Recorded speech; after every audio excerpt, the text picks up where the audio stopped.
What's good, y'all? It's your boy Danny Myers, and you are tuned in to T7M Radio, Battle Rap's premier radio network. Yo, I'm not letting these niggas do TAY ROC like that. It's not going down tonight. It's not going down tonight. I'm not letting them do TAY ROC like this. No, sir. Gang shit? Gang shit, man. This is getting ridiculous, goddammit. I done kept quiet long enough to let niggas try to throw my favorite artist under the bus like that. We ain't doing this tonight. That's a fact, man. Young Ill been going crazy on that. Oh, my God. What a... Man, this has just been crazy. We're going to get into that, man. We got to talk about TAY ROC a little bit tonight on the culture, man. We also going to tap into Swamp's new diss song towards TWORK and the Goonies, man. I got to get reactions from my brother TOXX. See what he think about that, man. We're going to bust it down. We got a couple things to chop it up. Swamp, did you hear the diss that he had? I'm pretty sure you did. That he had for TWORK. Yeah, I heard it. I liked it too, man. Swamp sound good on the beat, man. However, I don't think he want that problem though, man. I've been listening to TWORK on beats for a little bit too, man. TWORK is busy. I don't know if Swamp was on that level, but the diss track is definitely fire though. Yo, Swamp sounds just like T.I. on a beat. And that's not a bad thing because T.I. is a fucking legend. T.I.'s that dude. So it wasn't a bad thing. And I was surprised. I don't even know the history of Swamp and TWORK having any type of issue, like where that came from. Yeah, basically, after Swamp and Battle Ace, you know what I'm saying, it was an interview with TWORK where TWORK was basically saying he don't think Swamp all that crazy. You know what I'm saying? He's basically saying we gassing him up, the fans gassing him up and saying he fire, but TWORK don't think he that fire. And Swamp came back at him and said, basically, you hating, you know what I mean? So it's been a little back and forth since then.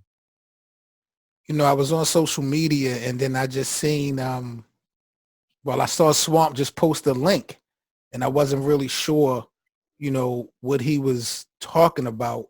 And then I saw a couple other people posting it. And so I said, let me tap in and see exactly what this is about.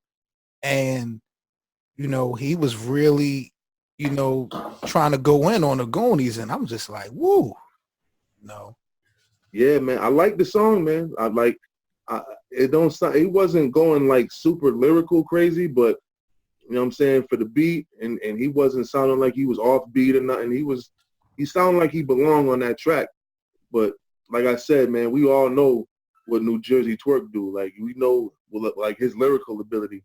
He might be a little bit too much for Swamp, but Swamp got the heart. Swamp got the heart, but I don't know if this. You know what? I'm not gonna say this wasn't the smartest move, or it was the smartest move. I like the fact that niggas is keeping it, you know, when it comes to this music. But he went at drugs. He went at a couple people on the Goonies, man, and you know them niggas can form together and come back on Swamp Boy and make it real hard and uncomfortable for Swamp. Like I don't know if Lil Castro literally just dropped a diss response just now. Literally, yeah. See what I'm saying? We got Dirty 4.5 in the building, man. T7L Radio, the culture. We talking about Swamp diss to TWORK and the Goonies. So I thought them niggas might have got on some old Wu-Tang shit and did like a Triumph beat freestyle and tried to get Swamp up out of here real quick, man. Lil Castro, they don't live around each other. Lil Castro, nigga did a jacket for beats. He done rap for like on 2 different beats I heard so far. Oh, was it fire? It's like, oh, niggas is doing verbal war zone from home now? Stop being disrespectful. See, he come on being disrespectful to hip-hop, man. I love it, yo. I fucking love it. You got to get his honest opinion. That's what we're asking for. 60-second jokes, man. You already know. You don't get where I'm coming from, though. This is war zone. This is verbal war zone from home. Yeah, but whatever way you gonna have it, though. I mean, if niggas, you can't just create a battle. Unless a nigga went for battle rap content. I'm a battle rap fan. For the most part, when it's bad, and like you said, it's positive battle rap content. Yeah, they dissing each other, whatever. But it ain't nothing too disrespectful, like when niggas talk about each other, kids like that. Couple of the songs, some extra battle rap bars. Hearing niggas doing a diss track who can actually diss each other. It ain't like the Nick Cannon Eminem situation. It's like, it's good. I thought it was competitive. I can't wait to hear, you know, the whole full track. He did like a little preview, and I heard him rapping on 2 different beats. I was like, it's funny that the nigga from G-Unit already started jacking beats, though. That was hilarious. Now, let me ask you a question. Did you hear Swamp's diss record? Who would you say was better, his or Lou Castro's? You know, just to stir the pot to make Swamp drop a #1 blue shit was great. You know what I'm saying? he gotta shoot back. You know what I'm saying? You know, that's the last thing that I'm thinking about right now. The shit that Lou just said about that nigga. He said something about drowning Swamp in a swamp. You know what I'm saying? And, that's mad creative because the nigga named is Swamp, and then to think that he could drown Swamp in a swamp. That's why these niggas is battle rappers. You know what I'm saying? Yeah. Well, shout out to Swamp. Probably could have never thought of nothing like that, right, Tox? I mean, yeah, that's what we're looking for from these newer artists, right? To keep their face out there, keep their name and their buzz up. You know what I'm saying? Word. That's why I salute the nigga. Like, this is a way to kick off 2020. I like the diversity for real. Like, 2020 vision. Gotta see it, man. Gotta see it. I just hope he can stand the pressure because this shit ain't over. We can tell this ain't gonna be over. He not gonna get away that easy on this one. I don't know. TWORK. I can see TWORK try getting in his bag, but we're gonna see how this shit play out. But shout out to Swamp for getting this shit started. I like that. Dirty 4. That's all? Y'all not doing my man like that. Who? TAY ROC. Y'all not doing him like that. Who y'all? Son, honestly, I'm not a social media whiz. I get it. By the time I get it, it's on Facebook and it's old. I'm finding out. I'm just checking temperatures right now. I just want to make sure because see, I'll have no problem with your cousin. Matter of fact, that's one of my people I fake fuck with in this industry. I'm not gonna say we best friends or nothing, but he's always been super polite. He ain't never act too Hollywood. You know what I'm saying? So I fuck. I saw on social media, and this is when you really have to take social media with a grain of salt. But you know, I wanted to bring it up with y'all just to get y'all opinions on this. Someone says TAY ROC has taken the biggest fall in battle rap history. How much of a realization statement is that? Honestly, Taking the Jaguar man's fault, but I can see why because he was at a higher place because he's TAY ROC. But I feel like, nigga, it's just rumors. Remember K-Shine got caught with the tranny rumors. This shit went away, my nigga. Come on, let's be honest. Nobody really got the nigga in no real pictures like on the YB shit or whatever, you know what I'm saying? But they was like, oh, it's him in the picture. They just got a nigga liking the picture on Instagram or some shit that a nigga that nigga that probably leaking this shit is probably gay himself. Is like, who looking at every picture this nigga TAY ROC like on Instagram? And we live in a more inclusive world where niggas just trying not to get blackballed. Look at YG. This nigga YG fuck around, apologize to the whole, you know, homosexual community or whatever. While he's doing that, he won't write a C though. He's still disrespecting Crips. Peep game. We can 86 the whole homosexual, the rumors. We don't even have to include this in this conversation. No, I got you. No, that's not what we're talking about. I mean, that's what we're talking about, but that's what I'm saying is this. We don't even have to be talking about that.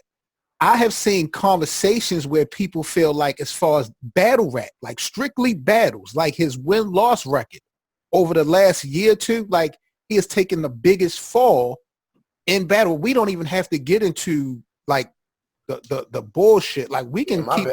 No, I'm saying it all kind of ties into each other. But what I'm saying is, how do y'all feel even when it comes down to his battle rap career? Like, do y'all feel like this guy's taking losses whereas though his stock is dropped? My bad. I'm gonna let Tox go. I went first the last time. You go turn. I do feel like he took a couple losses. I don't feel like his stock is dropped because he's still in there with the top-notch competitors. You know what I'm saying? He getting Geechee, he getting Pat Stay, he getting Goods. You know what I'm saying? He getting Hitman. If you fall off, you can't get them names. You know what I'm saying? Right.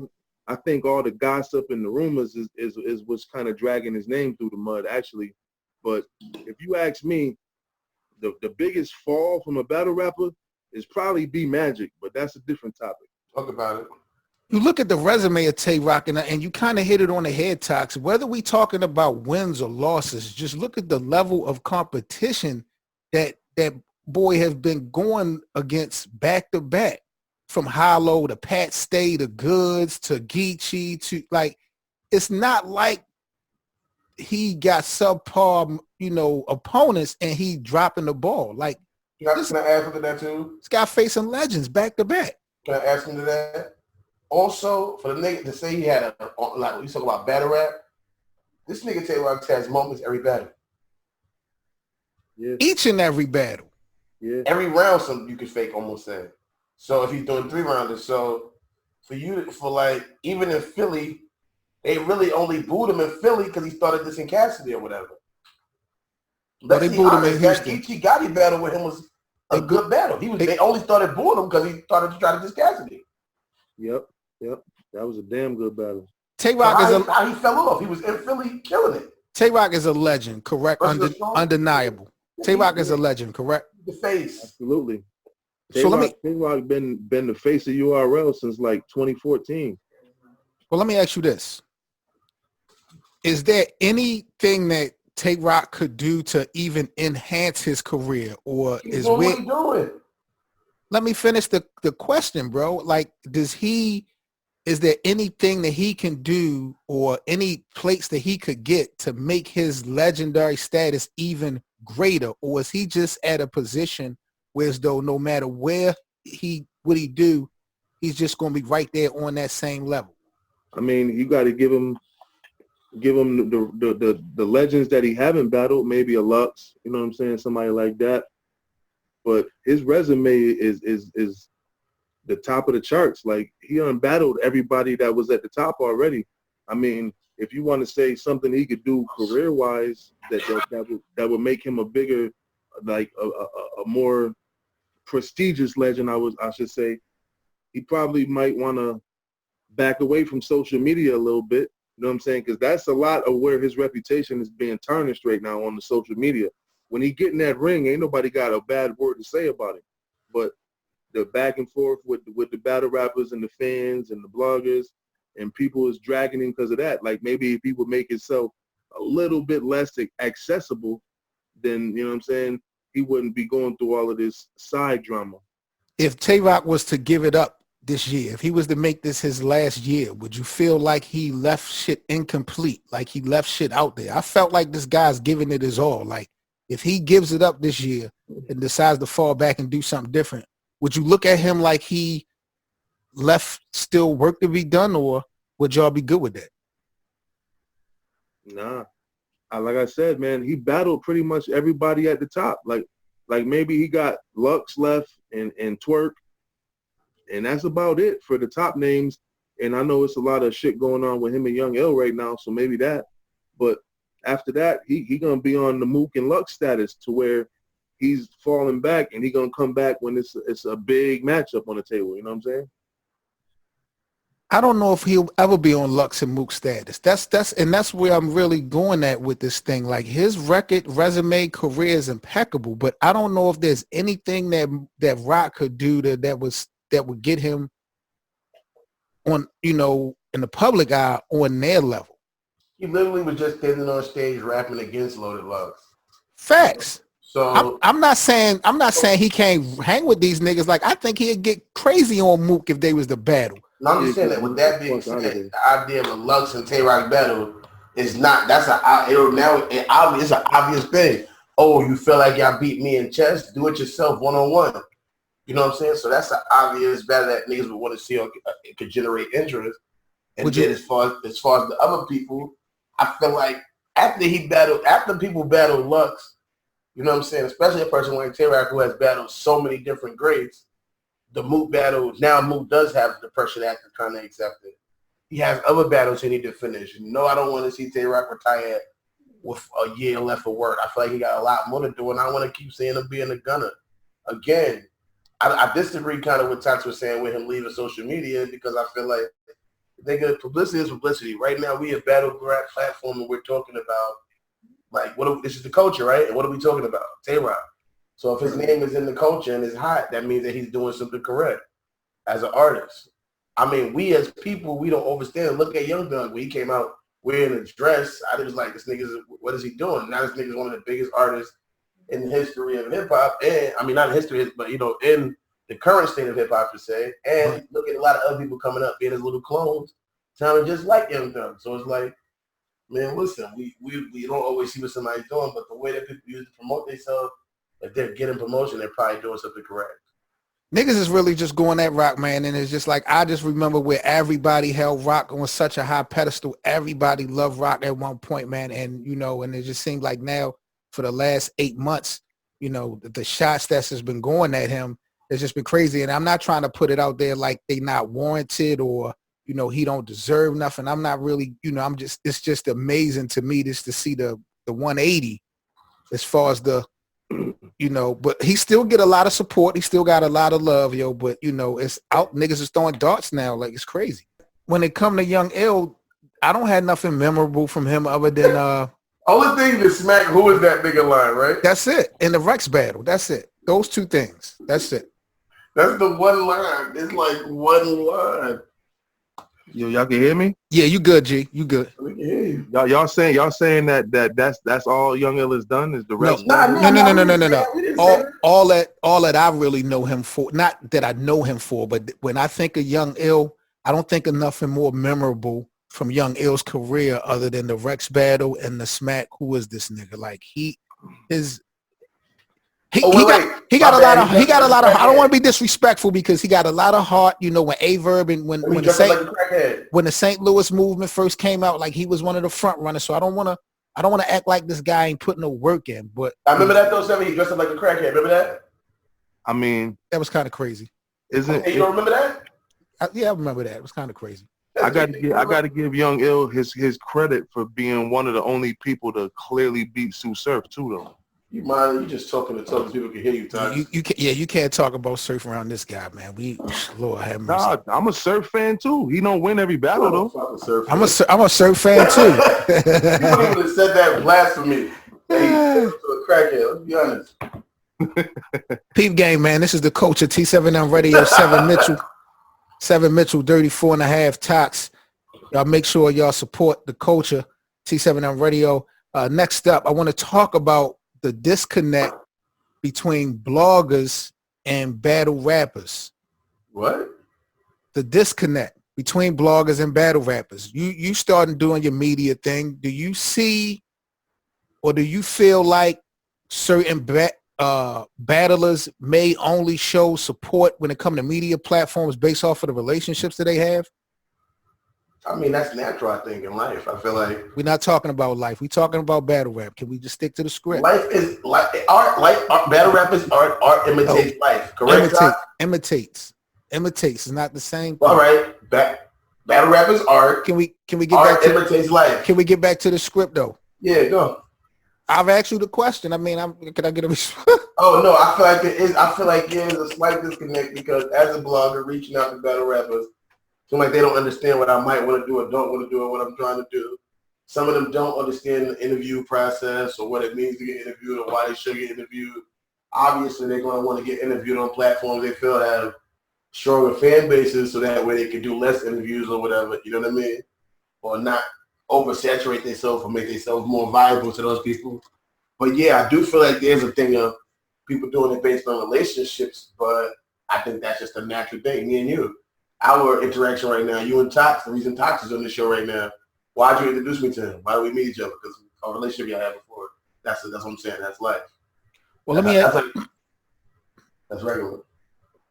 Well, what about responsibilities? You know, TOXX, I'll take this handle with you. I feel like sometimes battle rappers feel like bloggers are responsible for delivering their shit a certain way. And that's where I get off of the bus because I'm like, even though some bloggers can be considered media or media outlets, bloggers for more or less give their opinions. It ain't so much about facts. It's about their opinions versus a real media outlet who's dealing with a lot of facts and stats and shit like that. And yeah. I just feel like battlers sometimes feel like bloggers should only say good shit, you know, in their blogs and stuff like that, which is kind of ridiculous when blogging is opinionated. Yeah, I feel like you got two different type of bloggers. You got one type of blogger who is going to try to build relationships with the battlers so he can get content and get interviews from that battler, and he's going to kind of tread lightly and walk on eggshells so he don't, you know what I'm saying, mess up the opportunity that he got, the access he got to that battler, and he might not give his opinion if it's something bad or if he felt like that battler lost the battle, you know what I'm saying, just because he don't want to step on no toes and none of that. But on the other side, you got the blogger who's gonna try to get under the battler's skin for the response. That's gonna try to go back and forth and have a little back and forth little beef with the blogger and the battler, between the blogger and the battler, I should say. And they're gonna try to get their attention that way. You know what I mean? Some people try to catch flies with honey, and other ones try to catch it with vinegar. You know what I mean? But I remember a couple years ago, I had to be probably in 2018, 2017. I said that battle rappers was eventually going to start going to IG, Facebook, going live, and they're going to start doing their own interviews with the fans, and they're going to start, you know, putting their own narratives out there. And a lot of people won't be getting all these interviews and shit because battle rappers and artists alike are starting to want to paint their own story. And I'm like, yo, they're going to start really using these platforms to start doing their own thing and tapping into, you know, the culture itself and giving their own point of views on shit. And then you just start to see it. Like niggas really start getting lit, you know, doing things themselves. You got Math Hoffa now. He got My Expert Opinion. He got a fucking show. And, you know, the Surf, he doing his little thing now on IG. And then we just seen different things over time. Averb the same way, where niggas is just kind of cut off the middleman, and now they just, you know, tapping into the people directly. I think the battlers got tired of making people famous, man. They started noticing that certain bloggers is getting ahead of the game because they got those relationships and they tied in to certain bloggers. You know what I'm saying? Like, not to really throw no names out there, but you remember how you had Rome DMV was blogging, but he was also managing TWORK. So that kind of made his stock rise a little bit because everything he did was about TWORK, and fans wanted to hear news about TWORK because he's a hot nigga. You know what I'm saying? He's one of the top niggas.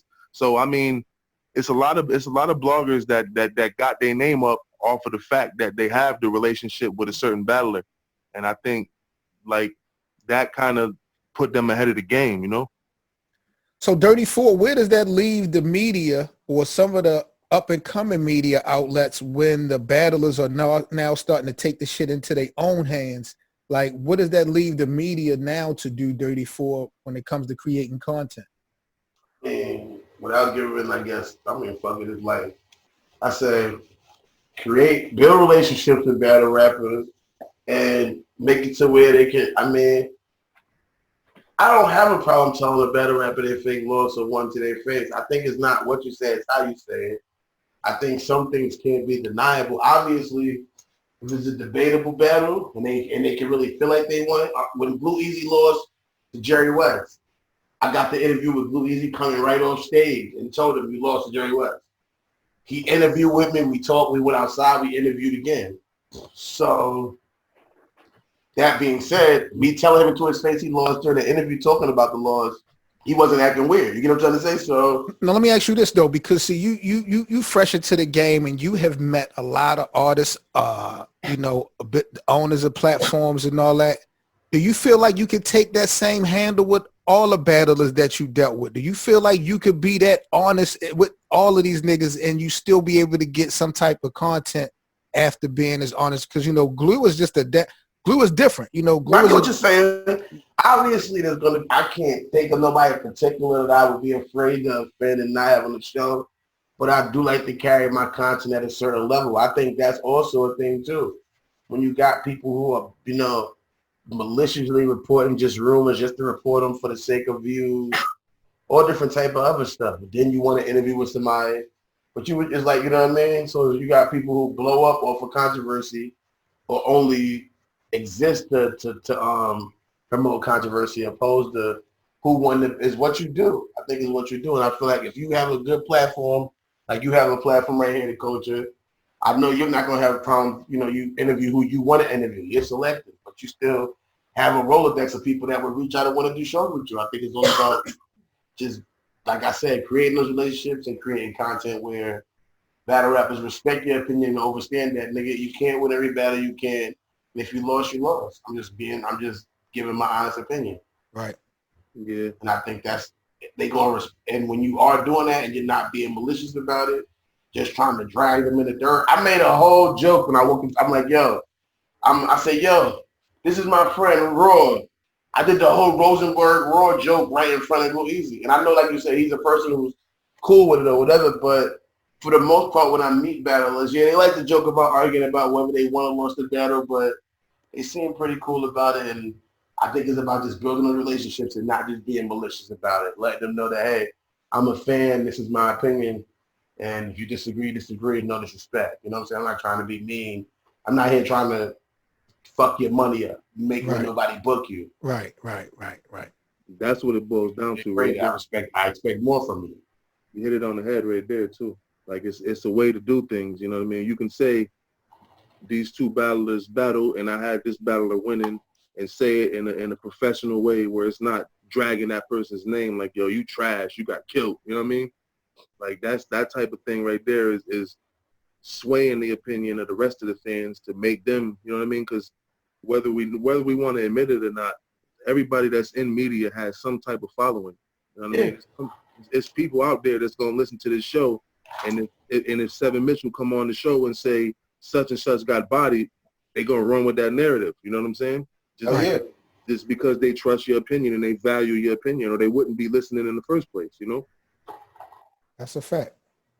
So it's a way to do it where you keep everything above ground. You know what I mean? No below the belt shots. You know? But there's certain bloggers that do that on purpose because let's be real. A lot of battlers only respond to the negativity. A lot of battlers, you can post a battle and quote their bars and all that, and they won't respond. But if you tell them they got 30, they on your ass. You know what I'm saying? You know what it is? You know what it is, Tox? Because you make this blog that everybody goes and watch and they find funny and you have fun with it, and you're dragging this person, and then other fans are tweeting them. Now the fans are telling them about, you see what he said about you? You see what he said about you? Mm-hmm. You know what I'm saying? And then now he got to go watch it. Before we get out of here, man, on the culture, this is my favorite topic, especially with Dirty 4, man. We got to get into a Cassidy topic before we get out of here, because Arsenal and Cassidy, like, I didn't know Cassidy fellas did a diss to Arsenal.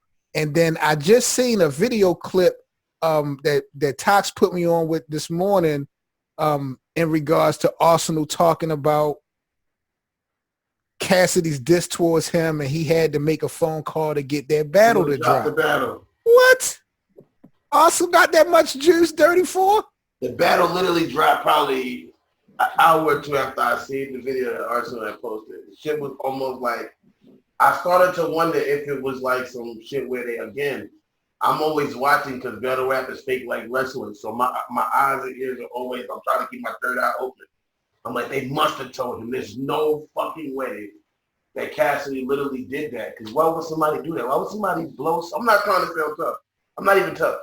I don't want to fight nobody. I know y'all going to see me at the event. I don't want to fight. I'm not about that. I'm just trying to do my comedy. But I'm just saying, if somebody blows smoke in your face, you go home and make a diss track? Yeah. But the that's what you do, Tox? You say, yeah, that's what you do? But is Arsenal capping, though? Let's get to that part. No, he wasn't. If he was, it definitely filled it up. If he was capping, they filled the bottle up because the shit dropped less than 2 hours later. TOXX, I don't... I got so much respect for fucking Arsenal, yo, but I just did not know Arsenal could pull this off. You think... That's what you call a vet move right there. That's how you separate the rookies from the mid tiers from the vets.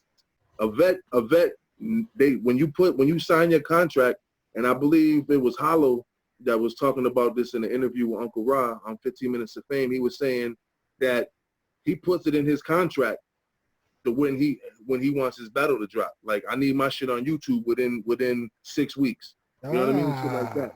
So if you on that type of stature and Uncle Smack come to you with that contract, you got that option to be like, yo, listen, I need my shit to drop expeditiously. And it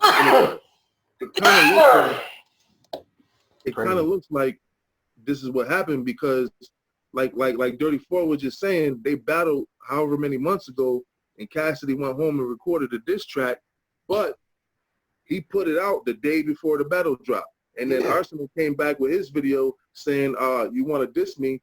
I'm going to get the battle drop now. You know what I'm saying? It's like they both knew the battle was about to drop, and they went back into an extra little promotion just for the release on YouTube. You know what I mean? That's definitely something I could jack right now. I definitely respect that. I think that this definitely could be some promotion because I refuse to believe that Smack White in the URL would disrespect Cassidy like that. They invested all this money into him. Of course, they're going to drop the footage, but for Arsenal to come out and say he's going to make a call and for them to drop the footage based off of that call, look like they really throwing shots at Cassidy. $500,000 a day. That's unreal, yo. Yeah. And how much of that came from this promotion? Like it might have just dropped and people might have just skipped over it. But now they saying you dropped this diss track, so now I'm about to get Smack to drop the battle. So all the people who didn't see the pay-per-view and don't have the app, this is their first time getting a taste of that, you know? Let me tell you the trick. Let me tell you something, TOXX. What up? They stole a view from me because I got the app and the VOD. You hear me? I support Smack. I'm dumb. I support blindly. Team 7 knows this. I support. So I've seen this video many times. Arsenal drops the video saying it's going to drop in an hour, and I look at my subscription to URL, and I see the name of this battle, and I said, there's no fucking way. So I click on it. So they stole a view from me. That's a vet move. I instantly clicked on it like, this is not the real battle. This can't be real. That shit is crazy, yo. Salute to Arsenal. Salute to Cassidy. Some geniuses over there. Black market media. Shit crazy.